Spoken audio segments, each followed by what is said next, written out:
Hi, I'm Pierce Brosnan. I'd like to talk about some of the roles that I've played in my life. The name's Bond. James Bond. For me, it was trying to walk a line between Roger and Sean Connery and not being shy of taking from their work. I was so enamored by Sean Connery, who I'd seen as a boy of 11 years of age in Goldfinger, and I watched him transcend to the heady heights of being Bond and creating such an iconic character. Roger portrayed the character, so I took from both men, really. I allowed myself the grace to be able to try and get the sense of humor that both men brought to the part. I remember getting the job. I remember being absolutely over the moon by getting the job because I had to pay the mortgage that month, if I remember. I was a single father, and I get a job with Robin Williams. He's one of the great clowns, greatest comedian, actor, humanitarian. He led with his heart and his soul and every fiber of his being. I was so thrilled to be working with him, Sally Field. I remember going up to San Francisco the first day. I went into the makeup trailer and Robin was there, and he had a Hawaiian shirt on and big hairy arms and cargo pants and hairy legs, but he had the head of Mrs. Doubtfire. Oh, hello, Pierce. Oh, you're very handsome. Oh, give us a kiss. Oh, hey there, buddy. Nice to see you. Glad you came up. Hello, Robin. How are you, man? Oh, I'm good, man. I've been here for hours. I would go to work, and I went to work every day on that movie, and I was always working with, Mrs. Doubtfire. It wasn't until the end of the movie that I met Robin. Chris Columbus, as a director, he created such a warm environment for us all to be free in and create in. And Robin, of course, had full realm of creativity and spontaneity and humanity and passion for all of us as actors. His commitment to that role was phenomenal because he would go to work and be there from 4 o'clock in the morning. There's a sunny morning, and my character, Stu, has to walk out on the diving board and do a swallow dive. I don't dive. I don't do swallow dives. I don't like heights. Top board, 300 extras, action. I'd walk out to the end of the board, and I'd go like this, and they'd say, cut.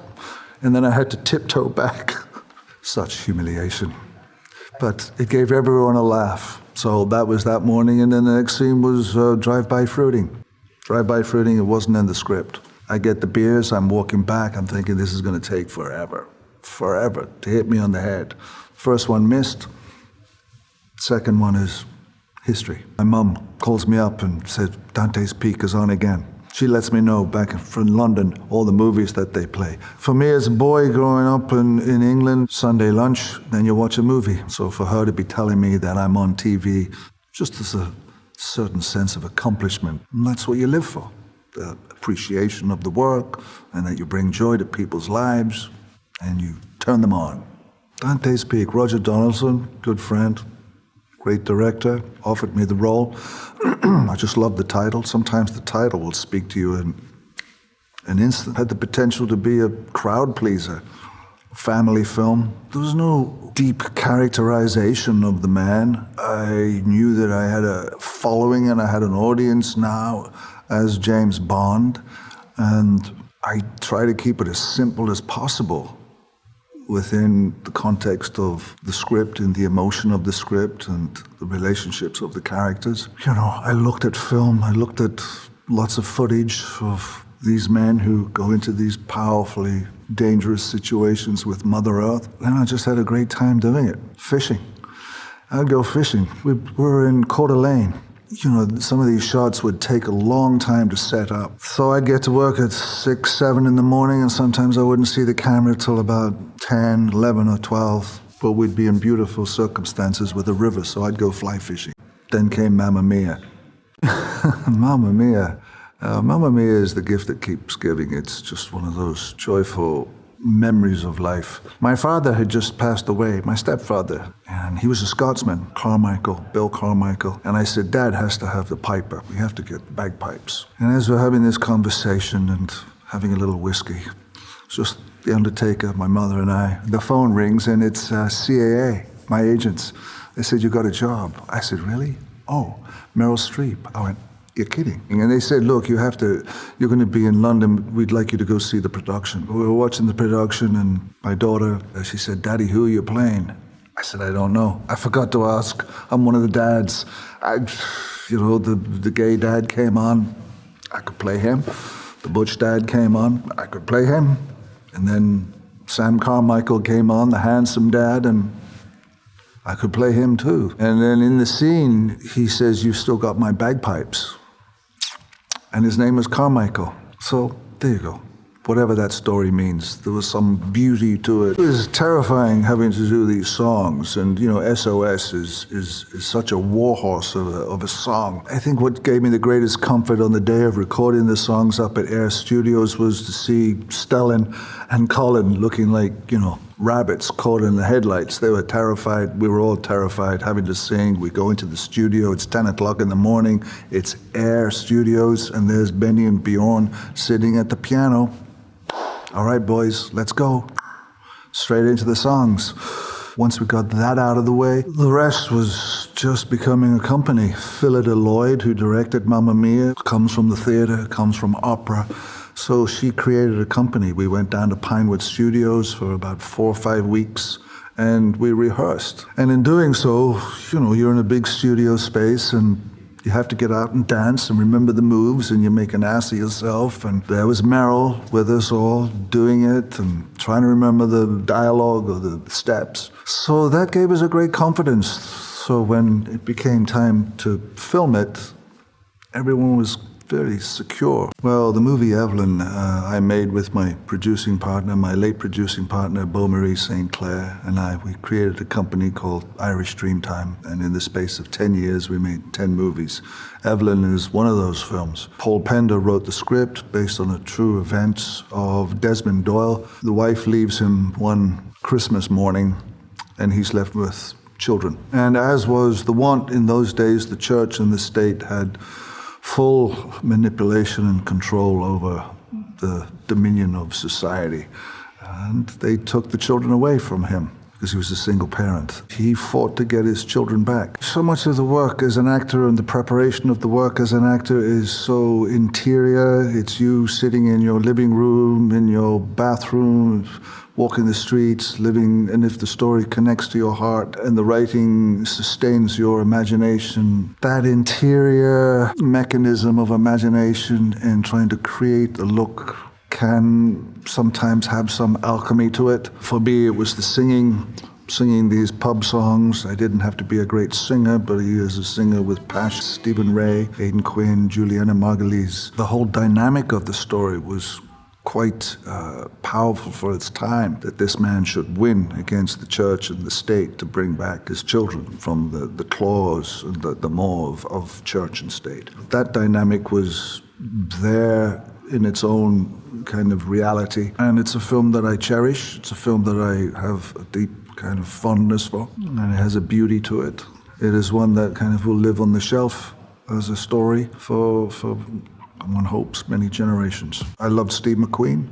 I love his work as an actor. You steal from the best. You observe how they do it, how to be relaxed on camera, how to be present on camera. And, he was such a rough and rugged character. But The Crown Affair, he was in Suits for the first time, really, and he was playing this elegant role, and he did it brilliantly. And what really turned me on was The Windmills of Your Mind, the song, and I love the romance of it. So the movies that I made with Irish Dreamtime and Beau Marie St. Clair are definitely, each and every one, a haiku of friendship and the beauty and the joy of being able to make movies and to get away with it. And each one is dear. They don't have to be box office success or just the accomplishment of making a movie. We went to the studio and they said, yes, run with it. I like to paint.